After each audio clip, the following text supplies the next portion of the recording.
నమస్తే, welcome to BRK news. This is Manoj. గ్రామ పంచాయతీ తొలి దశ ఎన్నికలకు మరో 4 రోజులే మిగిలి ఉండడంతో రాష్ట్ర వ్యాప్తంగా రాజకీయ ఉత్కంఠ గణనీయంగా పెరిగింది.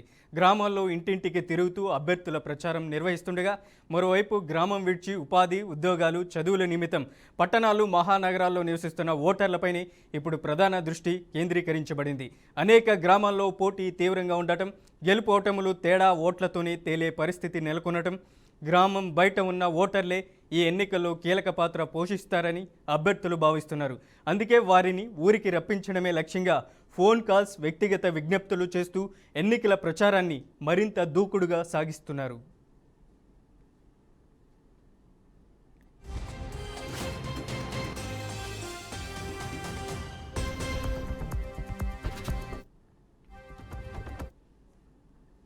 ఇక గ్రామంలో శాశ్వతంగా నివసించే ఓటర్లు ఇప్పటికే రాజకీయ పార్టీలు, స్థానిక వర్గాలు, నాయకుల ప్రభావంలో బలంగా నిలబడి ఉన్నారని అభ్యర్థుల అంచనా.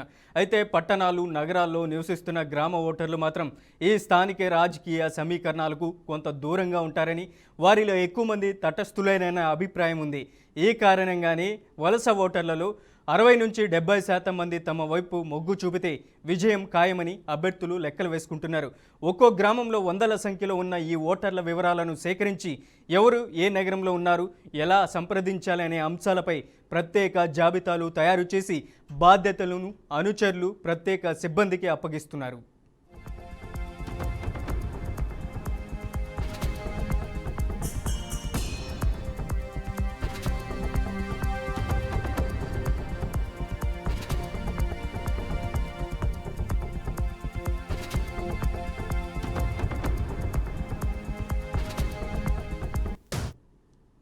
వలస ఓటర్లను రప్పించేందుకు అభ్యర్థులు ఎలాంటి ఖర్చుకైనా సిద్ధంగా ఉండటమే ఇప్పుడు గ్రామ రాజకీయాల్లో చర్చనీయాంశంగా మారింది. నగరాల్లో ఉన్న వారిని ఎన్నికల రోజు గ్రామానికి తీసుకొచ్చేందుకు కొందరు కార్లు, మరికొందరు బస్సులు ఏర్పాటు చేస్తుండగా ఇంకొందరు నేరుగా దారి ఖర్చుల పేరుతో నగదు ఇస్తామని చెబుతున్నట్లు సమాచారం. ఓటు వేసి వెళ్లిన తర్వాత కూడా నజరానాలు ఇస్తామంటూ హామీలు ఇస్తున్నారన్న ఆరోపణలు వినిపిస్తున్నాయి. కొన్ని చోట్లయితే ముందస్తుగానే ఆన్లైన్ ద్వారా డబ్బులు పంపించి ఓటర్లను బంధించేందుకు ప్రయత్నాలు జరుగుతున్నాయని సమాచారం. ఈ పరిస్థితి సిద్దిపేట, సంగారెడ్డి, మెదక్, నిర్మల్, సూర్యాపేట వంటి జిల్లాలతో పాటు అనేక ప్రాంతాల్లో కనిపిస్తుందని రాజకీయ వర్గాలు చెబుతున్నాయి. ఒక్కో గ్రామంలో వందల సంఖ్యలో వలస వెళ్లిన ఓటర్లు ఉండటంతో వారిని రప్పించే ప్రయత్నాలే ఎన్నికల తుది ఫలితాలను నిర్ణయించే స్థాయికి చేరుకున్నాయి. ఈ నేపథ్యంలో గ్రామ పంచాయతీ ఎన్నికల్లో ఓటు విలువ తగ్గిపోతుందా, ఎన్నికల నిబంధనలు ఎంతవరకు అమలవుతాయి అన్న ప్రశ్నలు ఇప్పుడు గ్రామీణ ప్రజల్లోనూ, రాజకీయ వర్గాల్లోనూ తీవ్రంగా చర్చకు వస్తున్నాయి.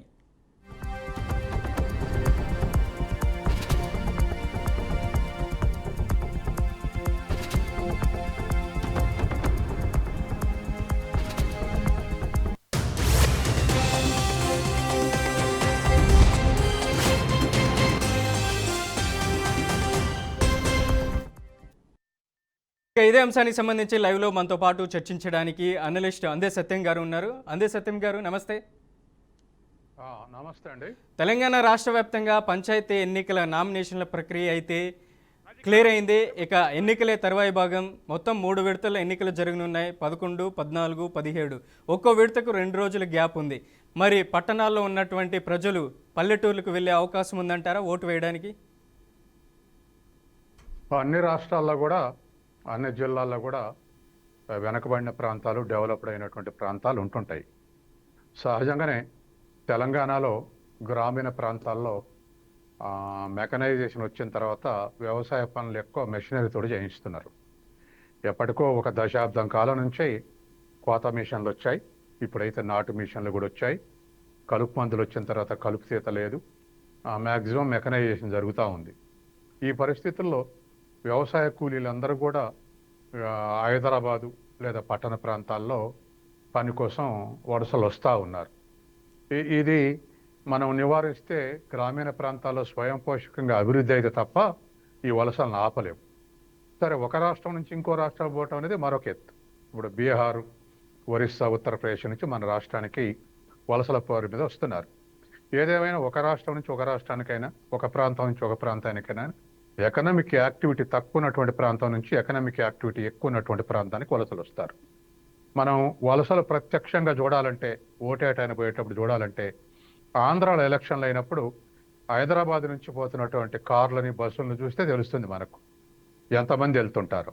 అట్లాగే ఇవాళ తెలంగాణ గ్రామాల్లో ముఖ్యంగా నీటిపారుదల లేని సౌకర్యాలు ఉన్నటువంటి గ్రామాలు, లేదా మెకనైజేషన్ ఎక్కువ ఉన్నటువంటి గ్రామాల నుంచి హైదరాబాద్ తదితర పట్టణ జిల్లా హెడ్ క్వార్టర్స్కు వలసలు వచ్చి వాళ్ళు కంటిన్యూటీగా ఆటోలు, తర్వాత రిక్షాలు, తర్వాత ఇతర ముఖ్యంగా కన్స్ట్రక్షన్ యాక్టివిటీలో, తర్వాత ఇంటి పనులు చేసే దాంట్లో ఎక్కువ మంది వలసలు మనకు అవుపడతా ఉంటారు. కాబట్టి ఎలక్షన్స్ రాగానే మనం చూస్తూ ఉన్నాం, అసలు పార్లమెంట్ ఎలక్షన్లకు కానీ అసెంబ్లీ ఎలక్షన్లో ఇటువంటి వలస వచ్చినటువంటి వాళ్ళని రప్పించుకుంటున్నారు. ఇప్పుడు గ్రామ పంచాయతీ ఎలక్షన్లో మరింత రప్పించుకుంటారు. ఎందుకంటే ప్రతి ఓటు ఇంపార్టెంటే. దరిదాపు 10% వార్డులు ఒక్క ఓటు 2 ఓటులతోటే ఫలితాలు తలక్రిందులైనట్టుగా మనం చూస్తూ ఉంటాం. అట్లాగే సర్పంచులు కూడా దరిదాపు 5-10 ఓట్లతోటి అటు ఇటు అవుతున్నటువంటి మనం చూస్తున్నాం. కాబట్టి ప్రతి ఓటుని చాలా విలువైనదిగా భావిస్తారు ఇవాళ. తర్వాత ఏ గ్రామానికి ఆ గ్రామమే ఎలక్షన్లు జరుగుతున్నాయి కాబట్టి గ్రామంలో ఏ వార్డులో ఎవరున్నారు, అతను ఎక్కడ ఉంటున్నాడు అనేది తేలికగా వాళ్ళు ఇన్ఫర్మేషన్ కలెక్ట్ చేస్తారు. కాబట్టి వాళ్ళని రప్పించుకోవటం అనేది ఖచ్చితంగా, అందుకే గ్రామ పంచాయతీ ఎలక్షన్లో 90% పోలింగ్ జరుగుతూ ఉంటాయి. దానికి కారణం ఇదే, వలసపోయినటువంటి వాళ్ళని ప్రతి ఓటర్ని రప్పించుకోవటమే కారణం. కాబట్టి తక్కువ ఓట్లలో కూడా రిజల్ట్ తలకిందులయ్యే అవకాశం ఉంది కాబట్టి ప్రతి వాళ్ళు జాగ్రత్తగా రప్పించుకుంటారు. సాధారణంగా సొంత ఖర్చులు పెట్టుకొని పోయి ఓటు వేసే వాళ్ళు జనరల్గా ఉద్యోగస్తులు లేదా ఇతర వ్యాపారస్తులు పోతూ ఉంటారు. ఫోన్ కాల్ చేస్తే మర్యాద కోసం పోతుంటారు. కానీ పేద వర్గాలు మరి మా ఆదిలాబాద్కు, సూర్యాపేటకు లేదా గద్వాలకు ఇట్లా మారుమూల ప్రాంతానికి పోయి రావాలంటే రానుబోను 1000 రూపాయలు ఖర్చు అవుతుంది. కాబట్టి సహజంగానే పోటీ చేసే వాళ్ళే ట్రాన్స్పోర్ట్ అరేంజ్ చేసేటువంటి అవకాశం ఉంది. నేనైతే ఒక గ్రామంలో చూసిన ఒకసారి గత ఎన్నికల్లో, ఒక ఊరు వాళ్ళందరూ హైదరాబాద్లో సెటిల్ అయితే, ఒక 100-150 మంది సెటిల్ అయితే 2 బస్సులు వాళ్ళంతటా వాళ్ళు వేసుకొని పోయి ఓటు చేసి వచ్చారు.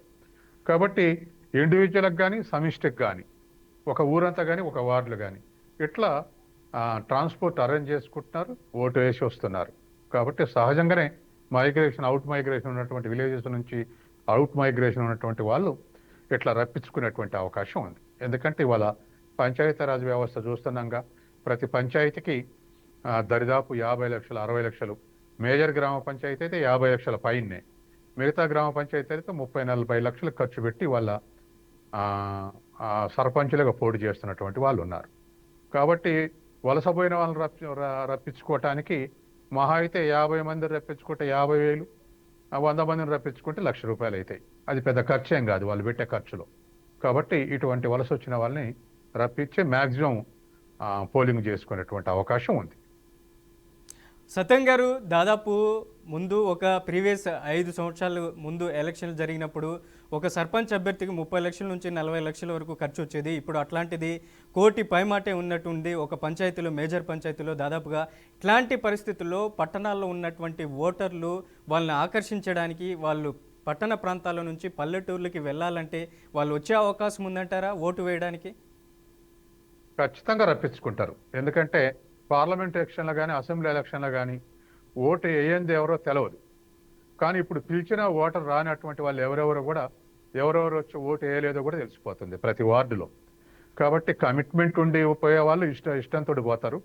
కమిట్మెంట్ లేకుండా అక్కడ ఉన్నటువంటి పెద్ద మనుషులు రిక్వెస్ట్ చేస్తే గౌరవం కొద్ది పోతారు. ఆ తర్వాత ట్రాన్స్పోర్ట్ అనేది చేస్తే పోయొద్దామని చెప్పేసి పోయే వాళ్ళు ఉంటారు. ఇంకా ఒకళ్ళిద్దరు 100కు భయం కొద్ది కూడా పిలిస్తే పోకపోతే రేపు మనకు అవసరం పడుతుంది, అందుకని పోకపోతే కష్టం అవుద్దని చెప్పేసి అట్లా పోయే వాళ్ళు ఉంటారు. ఈ 4 రకాలకు కూడా పోయే వాళ్ళు ఉంటారు. కాబట్టి ఖచ్చితంగా 90-95% పోటింగ్ అవుతూ ఉంటుంది పోలింగ్. తర్వాత 2-3 ఉన్నప్పుడు పోటీ స్టిఫ్గా ఉన్నప్పుడు, స్టిఫ్ కాంపిటీషన్ ఉన్నప్పుడు ఇంకా ప్రెజర్ ఎక్కువ ఉంటుంది వలస వచ్చినటువంటి వాళ్ళకు. 2 లాగుతూ ఉంటారు. తర్వాత చిన్న గ్రామాల్లో ఇంకా ఎక్కువ కాన్సన్ట్రేషన్ ఉంటుంది. ఇవాళ మేజర్ గ్రామ పంచాయతీలు అంటే దాదాపు మినీ మున్సిపాలిటీ లాగా ఉంటుంది. అలా కూడా మిస్ అవుతారేం కానీ 1000-1500 ఓట్లు ఉన్నటువంటి గ్రామాల్లో ఇంకా ఎక్కువ ప్రెజర్ ఉంటుంది వలస వచ్చిన వాళ్ళ మీద. ఖచ్చితంగా వచ్చి రావాలే, ఓటు వేయాలని చెప్పేసి. అందుకని డీసెంట్రలైజేషన్ పెరుగుతూ ఉంటే కాన్సన్ట్రేషన్ పెరుగుద్ది. అందుకని గ్రామ పంచాయతీలు సైజు తగ్గుతూ ఉంటే కాన్సన్ట్రేషన్ పెరుగుతుంది. 2-3 ఓటింగ్ వేల చేసుకునేటువంటి ఉన్నటువంటి ప్రయత్నం చేస్తారు. ఓటర్ల పంచాయతీలో చిన్న పంచాయతీలో నెక్ టు నెక్ అనేది పార్టీల మధ్య హోరాహోరీగా నడుస్తుంది. అట్లాంటి పరిస్థితుల్లో అభ్యర్థులు తాయిలాలు కూడా ప్రకటిస్తున్నటువంటి పరిస్థితి కనబడుతుంది. మరోవైపు ఏకగ్రీవమైనటువంటి పంచాయతీలు కూడా చాలా వరకు ఉన్నటువంటి పరిస్థితి ఉంది. ఇట్లాంటి పరిస్థితుల్లో చిన్న పంచాయతీలనే టార్గెట్గా అక్కడ ఉన్నటువంటి పొలిటికల్ పార్టీలు ఉండే అవకాశం ఉందంటారా కైవసం చేసుకోవడానికి? ఖచ్చితంగా అండి. ఇవాళ గ్రామ పంచాయతీ వ్యవస్థని సర్వనాశనం చేశారు రాజకీయ పార్టీలు. ఎందుకంటే ఇది ఇతర దేశాల్లో కూడా వేరే పేరు మీద ఈ విధమైనటువంటి మైక్రో లెవెల్ ప్లానింగ్, గ్రామ ప్రణాళిక చేసుకొని అభివృద్ధి చేసేటువంటి చైనాల కమ్యూన్స్ ఉన్నాయి. తర్వాత సౌత్ కొరియాలో శ్యామలు ఉండాం కానీ ఒక మూమెంట్ వచ్చి గ్రామాల్లో వాళ్ళంతటా వాళ్ళే పని చేసుకున్నటువంటిది. మలేషియాలో అయితే గ్రామీణ వ్యవస్థలు భూ సంస్కరణలు కూడా అమలు చేసినాయి. అట్లా సక్సెస్ఫుల్గా అమలు చేసినాయి. మన దగ్గర కూడా 80 వరకు పంచాయతీరాజ్ వ్యవస్థ సవ్యంగానే ఉంది. అంటే ఆ పొలిటికల్ అఫిలియేషన్ కానీ లేకపోతే ఇండివిజువల్ అఫిలియేషన్ తోటి కమిట్మెంట్ తోటి ఓటేసేవాళ్ళు.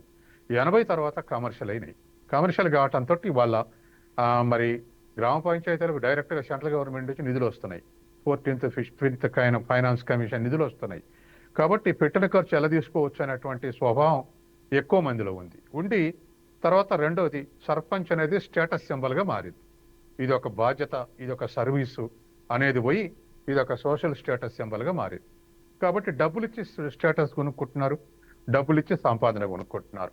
ఈ 2 లక్ష్యాలతోటి వాళ్ళ ఈ సర్పంచుల పోటీ నడుస్తూ ఉంది. ఇంతకుముందే మీరు అన్నారు గ్రామ పంచాయతీ అయితే, మేజర్ గ్రామ పంచాయతీ అయితే ₹1 కోటి ఖర్చు అవుతుంది. నిజమే. చెరొక 50,000 పెడితే, చెరొక 50 లక్షలు పెడితే ₹1 కోటి ఖర్చు అవుతుంది.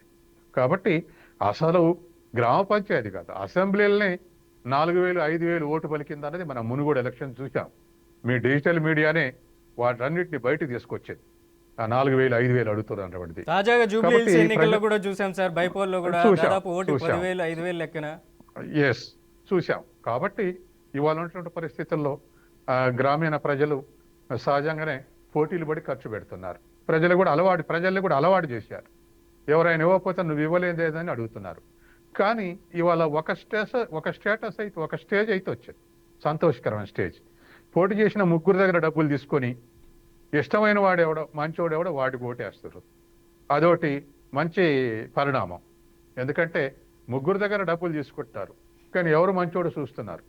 కాబట్టి సహజంగానే ఇది రేపు ఇంకా రానున్న కాలంలో డిస్కరేజ్ కావాలి, డబ్బులు పెట్టిన ఓట్లు వేయట్లనేటువంటి స్టేజ్ రావాలి. అప్పుడు మంచి వాళ్ళు ఎన్నికయ్యేటువంటి అవకాశం ఉంది. కాబట్టి ఏదేమైనా మరి పంచాయతీరాజ్ సిస్టమ్ ప్రజల దగ్గరికి పోవాలని అనేక సంస్కరణలు తీసుకొచ్చారు. 50 ఏళ్ళలో బలవంతరాయ్ కమిటీ, ఆయన ఒక పార్లమెంటేరియన్, ఆయన రికమెండేషన్ చేసిన ప్రకారం జిల్లా పరిషత్ సమితి, ఆ తర్వాత గ్రామ పంచాయతీ, అట్లా ఆ సిస్టమ్ ఉండేది. ఆ తర్వాత 70 ఏళ్ళ అశోక్ మెహతా కమిటీ సిఫార్సులకు అనుగుణంగా మండల వ్యవస్థ వచ్చింది. ఆయన 70 ఏళ్ళు ఆయన కమిటీ వేశారు. మన రాష్ట్రంలో ఎన్టీ రామారావు మండల వ్యవస్థ తీసుకొచ్చాడు. అట్లాగే చాలా రాష్ట్రాల్లో మండల వ్యవస్థలు వచ్చేసినాయి. కాబట్టి ఇప్పుడు జిల్లా, తర్వాత మండల్, తర్వాత గ్రామ పంచాయతీ వ్యవస్థ వచ్చింది. కాబట్టి ప్రజలకు దగ్గరకు పోతుంటే మహాత్మా గాంధీ కానీ, ఆ తర్వాత నెహ్రూ కానీ, ఆ తర్వాత ఈ కమిటీలు కానీ పరిణామం కొని ఒక కలలుగా అన్నారు పంచాయతీరాజ్ వ్యవస్థ మీద. ఏం కలలు అంటే గ్రామ సభ అనేది పార్లమెంట్ కన్నా పవర్ఫుల్ కావాలి. గ్రామ సభ సంవత్సరానికి 2 సార్లు గ్రామ సభ సమావేశాలు కావాలి. గ్రామ సభ నిర్ణయాల్ని మండలకు పంపాలి. మండల ఆమోదం పొందినాక గ్రామ సభ చేయాలి. కానీ వాళ్ళ తూతు మంత్రంగా గ్రామ సభలు చేస్తున్నారు. ఏదో ముఖ్యులో 10 మంది కూర్చొని తీర్మానం చేసి మిగతా వాళ్ళతో సంతకం పెట్టించి ఇది గ్రామ సభ తీర్మానం అని చేస్తున్నారు. నిజంగా గ్రామ సభ అంటే ఓటర్లు అందరూ పార్టిసిపేషన్ ఉండాలి. ఎంత ఎక్కువ మంది పార్టిసిపేట్ అయితే నిర్ణయం అంత డెమోక్రటైజ్ అవుతుంది. కాబట్టి ఎక్కువ మంది ఇష్టంతో నిర్ణయాలు చేసేటువంటి పరిస్థితి వస్తుంది. కాబట్టి పంచాయతీరాజ్ వ్యవస్థని మనం డబ్బులు పెడుతుందనో, అవినీతి ఉందనో దాన్ని డిస్కార్డ్ చేయకుండా దాన్ని బలోపేతం చేయాల్సినటువంటి అవసరం ఉంది. మంచోని ఎన్నుకోవాల్సినటువంటి అవసరం ఉంది. చాలా గ్రామ పంచాయతీ ఆదర్శ పంచాయతీ సర్పంచులు ఉన్నారు. చాలా బ్రహ్మాండంగా గ్రామాలను డెవలప్ చేసుకున్నటువంటి పంచాయతీ వ్యవస్థ ఉన్నది. కాబట్టి అందరూ కూడా అటువంటి వాళ్ళని ఎన్నుకునేటువంటి స్థితి రావాలి. అది రాజకీయ పార్టీల వల్ల కొంచెం షాబటేజ్ జరుగుతుంది. మా పార్టీ అంటే మా పార్టీ అనేటువంటిది ఇది. కాబట్టి వాడు దుష్టుడైనా లేకపోతే ఇంకా మంచోడైనా చెడ్డోడైనా వాడే ఎన్నికైతుండే పవర్ఫుల్ పార్టీ ఉంటే. కాబట్టి అందులో కూడా ఒక పార్టీ తరపున కూడా మంచోడు, ఇద్దరు ముగ్గురు పోటీ పడితే ఒకటి మంచోడు ఎన్నుకునే స్థితి రావాలి. కాబట్టి ఆ డెసిషన్స్ డెమోక్రటైజ్ అవుతుంటే వీళ్ళు కూడా మంచి క్వాలిటీ ఉన్నటువంటి మనుషులు దొరుకుతారు. కాబట్టి ఆ ఆస్పెక్ట్లో మనం పంచాయతీరాజ్ వ్యవస్థను పటిష్టం చేసుకోవాల్సిన అవసరం ఉంది. దరిదాపు రాజీవ్ గాంధీ ప్రధానమంత్రి అయినాటికి పంచాయతీరాజ్ పంచాయతీలకు నిధులు లేక దరిదాపు భ్రష్టు పట్టిపోయి ఉన్నాయి. కానీ రాజీవ్ గాంధీ ప్రధాని అయినాక 73, 74 రాజ్యాంగ సవరణలు తీసుకొచ్చిన తర్వాత దరిదాపు మున్సిపాలిటీలకు, గ్రామ పంచాయతీలకు కలిపి 39 అధికారాలని సెంట్రల్ స్టేట్ గవర్నమెంట్ నుంచి కిందికి బదిలీ చేశారు. బదిలీ చేసిన తర్వాత ఇప్పుడు కాస్త మెరుగైంది. అట్లాగే సెంట్రల్ గవర్నమెంట్ స్టేట్ గవర్నమెంట్కి ఇస్తే వాళ్ళు ఖర్చు పెట్టుకుంటున్నారు, గ్రామ పంచాయతీలకు ఇవ్వట్లేదని డైరెక్టే ఫైనాన్స్ కమిషన్ నుంచి నిధులు గ్రామ పంచాయతీలకు క్రెడిట్ అవుతున్నాయి. దాంతో ఇవాళ పంచాయతీరాజ్ వ్యవస్థ కాస్త మెరుగుపడింది. కానీ ఇంకా మనకు పరిణామ క్రమంలో ఇంకా చైతన్యం రావాల్సింది ఏమిటంటే గ్రామీణ వనరులని మొబిలైజ్ చేసి వాడుకోవటం, తర్వాత వచ్చినటువంటి నిధుల్ని నిజాయితీగా ఖర్చు చేయటం, తర్వాత ప్రజల పార్టిసిపేషన్ తోటి కూడా ప్రజలు అనేక మంది కాంట్రిబ్యూట్ చేస్తున్నారు. మనం ఇవాళ చూస్తున్నాం, గ్రామాల్లో వితరణతోటి అనేక మంది సిమెంట్ బెంచీలు దానం చేస్తూ ఉన్నారు, అనేక మంది నీళ్ళ కుళాయిలు కట్టిస్తున్నారు, అనేక మంది ఈ మినరల్ వాటర్ ప్లాంట్ని ఇన్స్టాల్ చేస్తున్నారు. ఇట్లా అనేక మంది అనేక రకాలుగా కాస్త డబ్బు ఉన్న వాళ్ళు లేదా వితరణ ఉన్నటువంటి వాళ్ళు, మన గ్రామం గొప్పగా ఉన్నటువంటి వాళ్ళు, అట్లాగే స్కూళ్ళల్లో బయట కూడా డయాసులు కట్టియటం, కళా ప్రదర్శనలకు ఏర్పాటు చేయటం, స్కూల్ బిల్డింగ్స్ కట్టియటం, గదులు కట్టియటం, ఇట్లా చాలా పనులు ఇవాళ ప్రజల పార్టిసిపేషన్ తోటి జరుగుతున్నాయి. ఎక్కడైతే సర్పంచ్ మంచి పేరుండి అందరినీ కన్విన్స్ చేస్తే ఇట్లా వనరులు మంచి మొబిలైజ్ చేసి గ్రామాన్ని అభివృద్ధి చేసుకున్నటువంటి అవకాశం ఉంది. కాబట్టి ఆ ఆస్పెక్ట్లో ఇప్పుడు ఎన్నికయ్యేటువంటి సర్పంచులు ఆలోచించాల్సినటువంటి అవసరం ఉంది.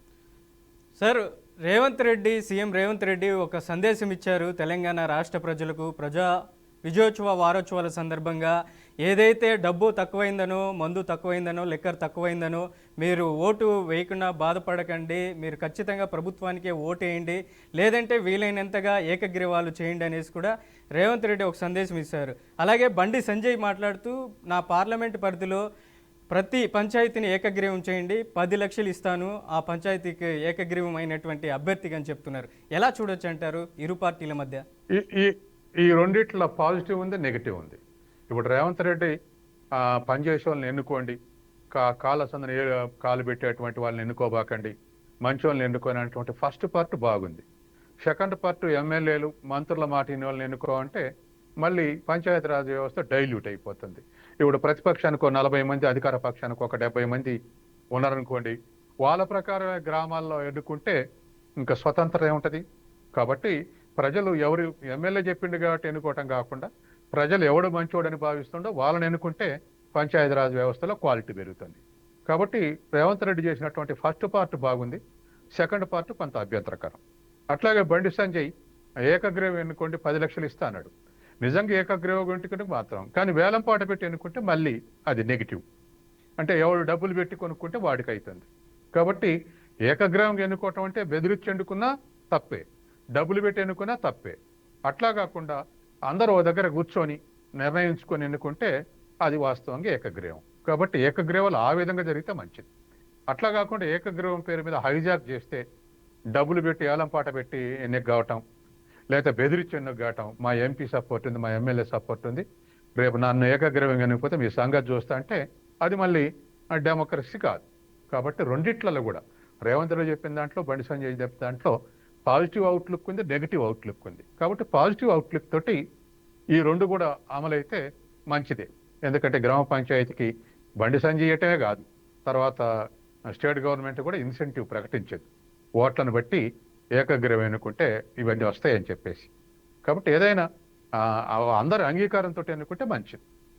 సత్యం గారు, బలహీన వర్గాలకు సంబంధించినటువంటి చాలా గ్రామాల్లో అట్లాంటి పంచాయతీలు ఉన్నాయి, ఎస్సీ ఎస్టీ సామాజిక వర్గాలకు సంబంధించినటువంటి పంచాయతీలు. అలాంటి పంచాయతీలని ఎవరైతే ధనికంగా ఉన్నటువంటి వాళ్ళు టార్గెట్గా పెట్టుకున్నారో అలాంటి పంచాయతీలని ఏకగ్రీవం చేసుకుందాం అనేసి కూడా ఇప్పటికే ప్రధానమైనటువంటి ప్లేసెస్లో కూడా దాదాపు 700 పంచాయతీలు ఏకగ్రీవం అయినటువంటి పరిస్థితి ఉంది. టోటల్ ఓవరాల్గా తెలంగాణ రాష్ట్ర వ్యాప్తంగా 12,722 పంచాయతీలు ఉంటే అందులో 700 పంచాయతీలు ఏకగ్రీవమయ్యాయి.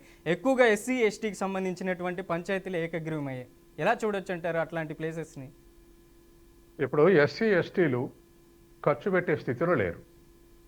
ఎందుకంటే ఇప్పుడు మిగతా ఓసీ పంచాయతీలల్లో బీసీ పంచాయతీలల్లో లక్షలు ఖర్చు పెడుతున్నారు. కానీ దళితులు గిరిజనులు కొన్ని చోట్ల తప్ప మిగతా చోట్ల లక్షలు పెట్టే పరిస్థితి లేదు. కాబట్టి ఇద్దరికి ఖర్చు అయింది, ముగ్గురికి ఖర్చు అయింది, ఈ ఖర్చులు భరించలేము, మనం ఏకగ్రీవం చేసుకుందాం అనుకున్నటువంటి వాళ్ళు ఏకగ్రీవం చేసుకునే అవకాశం ఉంది. తర్వాత అక్కడక్కడ ఇంకోటి కూడా ఎస్సీ ఎస్టీ పంచాయతీలైన చోట వెనకాల బలమైనటువంటి వ్యక్తులుండి వాళ్ళని సర్పంచ్ చేసి వీళ్ళు ఉప సర్పంచ్ అవుతారు. దస్తరం మొత్తం ఉప సర్పంచ్ ఇంట్లోనే ఉంటుంది. గైడెన్స్ అంతా ఉప సర్పంచ్ ప్రకారం నడుస్తుంది. కేవలం సంతకం మాత్రం ఎస్సీ ఎస్టీ పెడతాడు. ఇట్లా కూడా జరుగుతున్నటువంటి సంఘటనలు ఉన్నాయి. కాబట్టి ఇవాళ ఉన్నటువంటి పరిస్థితుల్లో ఏదైనా ఏకగ్రీవమే. ఇవాళ ఎస్సీ ఎస్టీలో కూడా చైతన్యం వచ్చింది. ఎందుకంటే ఇంటికి ఒక యువకుడు చదువుకునే వాళ్ళు ఉన్నారు ఇవాళ. కాబట్టి గత 10 ఏళ్లుగా బాగా ఇంప్రూవ్ అయింది. అందుకని వాళ్ళ కూడా ఎంపవర్మెంట్ వచ్చింది, ఎవరిని ఎన్నుకోవాలి, ఎట్లా ఎన్నుకోవాలనేది.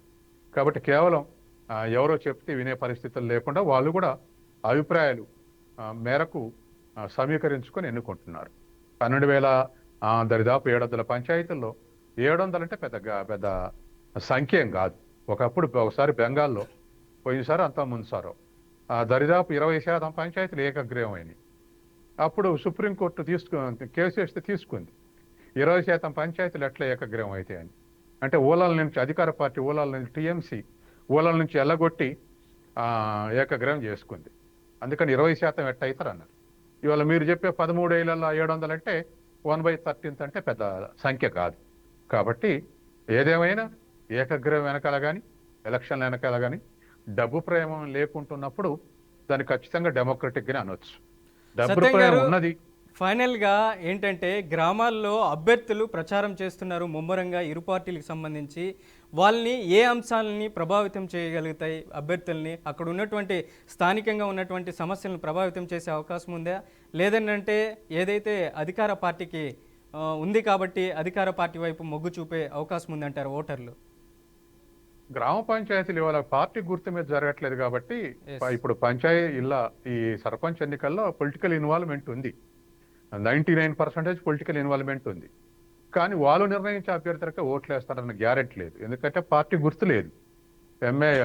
జడ్పీటీసీ ఎన్నికలు ఉంటే పార్టీ గుర్తులు ఉంటాయి. ఇక్కడ పార్టీ గుర్తు లేదు కాబట్టి ఎక్కువ గ్రూపులు, ఊళ్ళో 3-4 గ్రూపులు ఉన్నాయి. ఎక్కువ గ్రూపులు ఒక అయితే ఎమ్మెల్యే కూడా ఏం చేయలేడు. ఈ గ్రూపుల్ని మొబిలైజ్ చేసి అందరిని కలిపి ఒకటి పెట్టంటే అప్పుడు రిజల్ట్ వస్తుంది. కాబట్టి ఇవాళ ఉన్నటువంటి పరిస్థితుల్లో రాజకీయ పార్టీలకు అతీతంగా ఏం జరగవు. కానీ గుర్తు లేదు కాబట్టి ఇవాళ భయపడకుండా ఎన్నుకునేటువంటి అవకాశం ఉంది. అందుకని సహజంగానే ఇవాళ ఎక్కువ గ్రూపులు ఒకటై ఉన్న వాళ్ళు గెలిచేటువంటి అవకాశం ఉంది. దానికి పవర్ఫుల్ ఎమ్మెల్యేలు లేకపోతే ఇతరులు ఉన్న చోట ఒక గ్రూపుని ఒక దగ్గర కలిపి నిలబెడుతున్నారు పార్టీ గుర్తు లేనప్పటికీ. ఏదేమైనా ఇవాళ ఉన్నటువంటి పరిస్థితుల్లో గ్రామాల్లో నేను ఎవరో సర్పంచ్ చేసేవాళ్ళు వాళ్ళ వాగ్దానాలు సామూహిక ఆస్తిని మేము ఇస్తామని అంటున్నారు. అది ఒక గుడ్ సైన్. ఇండివిజువల్గా ఇంటింటికి 5,000 4,000 డబ్బులు పంచడం కాకుండా మేము గ్రంథాలయం కట్టిస్తామనో, మేము స్కూల్ బిల్డింగ్ కట్టిస్తామనో, లేదా మేము పలానా బజారు బాగు చేస్తామనో, లేదా గెలిస్తే వాళ్ళకు పలానా పెళ్లి అయినప్పుడు ఒక 25,000 ఖర్చు ఇస్తామనో, ఏదో ఒక సామూహికమైనటువంటి గ్రామానికి వాగ్దానాలు చేస్తే మంచిగానే ఉంటుంది, ఇండివిజువల్ కాకుండా. అది అదేం లంచం అనరు. ఎందుకంటే మొత్తం గ్రామానికి చేసేటువంటి మేము చేస్తామని చెప్తే ఆ విధమైనటువంటి వాగ్దానాలు మంచి. ఏది ఇండివిజువల్గా రాత్రి ఓటర్కు 4,000 3,000 ఇచ్చిన దానికన్నా ఇది మంచి పని, గ్రామం మొత్తానికి ఉపయోగపడుతుంది. కాబట్టి ఏదేమైనా ఇవాళ ఒక విజ్ఞప్తి అయితే మీ ఛానల్ వాళ్ళు తెలుస్తున్నా, గ్రామ పంచాయతీని తినేసేవాడు కాకుండా గ్రామ పంచాయతీని ప్రజల కోసం ఉపయోగించేవాడిని ఎన్నుకోమని కోరుతా ఉన్నా. రైట్ సత్యం గారు, లైవ్లోకి వచ్చి మీ విశ్లేషణ అందించినందుకు ధన్యవాదాలు. Thank you so much.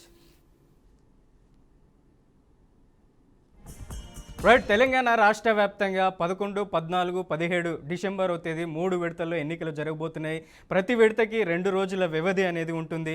Total ఓవరాల్గా తెలంగాణ రాష్ట్ర వ్యాప్తంగా 12,722 సర్పంచ్ స్థానాలు అయితే ఉన్నాయి. ఇప్పటికే దానికి సంబంధించినటువంటి అభ్యర్థులు కూడా అన్ని పార్టీలకు సంబంధించినటువంటి అభ్యర్థులు ఇప్పటికే నామినేషన్లు 3 విడతలకు సంబంధించినటువంటి నామినేషన్లు కూడా పూర్తయ్యాయి. ఇక ఎన్నికలు 4 రోజుల సమయం మాత్రమే ఉంది. మరి పట్టణాల్లో ఉన్నటువంటి ప్రజలందరూ స్థానికంగా ఉన్నటువంటి గ్రామాలకి వెళ్ళి ఓటు వేసే అవకాశం ఉందా లేదా అనేది మరికొద్ది రోజుల్లో తెలియనుంది. ఇది ఇవాల్టి బీఆర్కే ఇన్డెప్త్. మరో ఇన్డెప్త్లో మళ్ళీ కలుద్దాం. చూస్తూనే ఉండండి బీఆర్కే న్యూస్.